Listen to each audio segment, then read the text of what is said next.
After making YouTube videos for over a year now, a lot of people have asked me about what gear, equipment, and software that I use to create my videos. So in this video, to address this question once and for all, I will be going through each and every single thing that helps me to create content.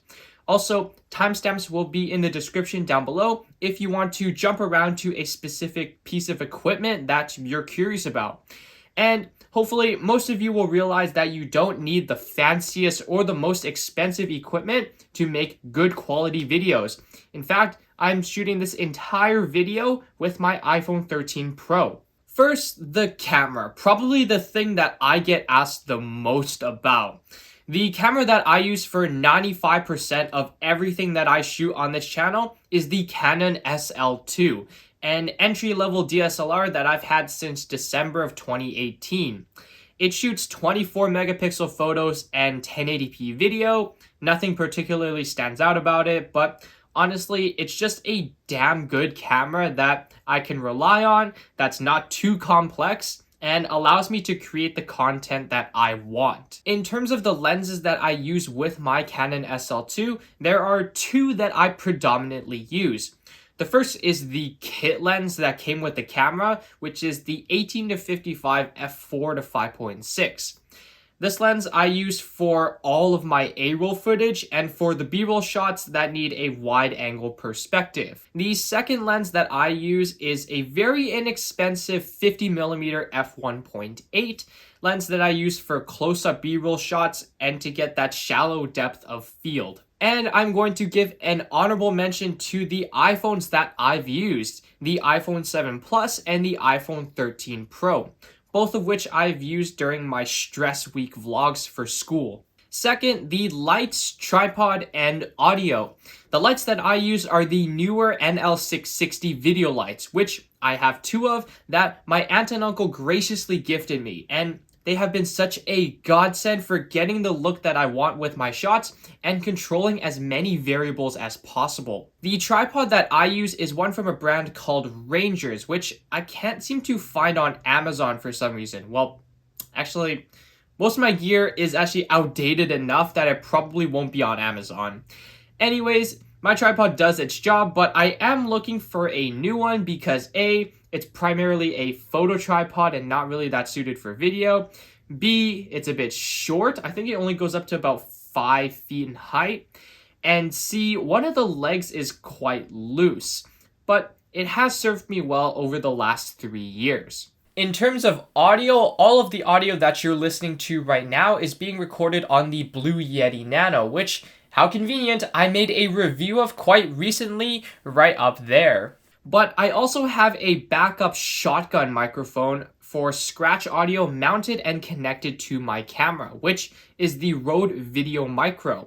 I used to use this as my main microphone for some of my older videos until I switched to the Yeti Nano. But it's a really small shotgun mic that delivered pretty decent audio quality when I used it. Third, the software, probably my second most asked thing about my YouTube videos. Starting with pre-production, I use Google Docs to script my videos. Not necessarily a software per se, but I thought I'd include it anyways. For recording the audio from my Blue Yeti Nano, I use the Voice Memos app on my MacBook. For editing my videos, I currently use DaVinci Resolve because it's free and allows a lot of room for growth for my videos and editing in the future.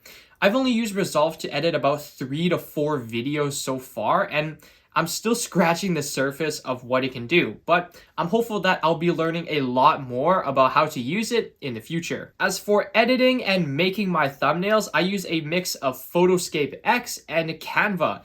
I use them because they're basic enough that they can do some simple edits, color correction, and layers, and also because I don't want to pay for Adobe Photoshop and Creative Cloud, although it seems like every content creator does. Fifth, the computer stuff. I'm currently alternating between two laptops, my personal 2018 MacBook Air and my dad's 17-inch LG Gram, and I'll explain why in just a second. Before I switched to DaVinci Resolve and was editing in iMovie, all my YouTube work was done on my MacBook Air. Scripting, recording audio, file management, video and thumbnail editing, and uploading. Everything. But once I switched to DaVinci Resolve, I realized how underpowered my MacBook was, and it was choking with just 1080p footage in the timeline. Luckily, my dad had recently just bought a new 17-inch LG Gram, which, although not necessarily a powerhouse computer, was leaps and bounds faster than my MacBook Air. And since switching to Resolve, I've been doing all of my editing borrowing my dad's LG Gram. Lastly, here are just some other tools that are a part of my video creation process. In terms of backup and storage, I use external drives to store my videos. The drive that I use as my main editing drive is the Samsung T5 SSD. And the drives that I back up everything to are two 2TB Seagate Backup Plus hard drives. I also recently picked up a mouse for editing, the infamous Logitech MX Master 3 mouse, and I do plan on making a video about this mouse soon, so stay tuned for that. And lastly, my bullet journal plays a pretty big role in my workflow, as I write down all of my video ideas in it and I use it to plan what I need to do for each of my videos. And that's pretty much all of the gear that I use to create the YouTube videos that you're watching right now. I'm always open to other gear and accessories that would help me improve the quality of my videos or the creative process. So if you do have any suggestions as to something that I could use, leave a comment down below. I am thinking of grabbing a couple of soft boxes for my lights and potentially upgrading my camera after the summer. Also, nothing too expensive because I am also living that broke student life as well. Anyways, as always, gently tap the like button, hit that subscribe button, and ring that notification bell to be notified whenever I release a new video. With that being said, I hope you enjoyed this little behind the scenes look at my channel, and I'll catch you in the next one. Peace out.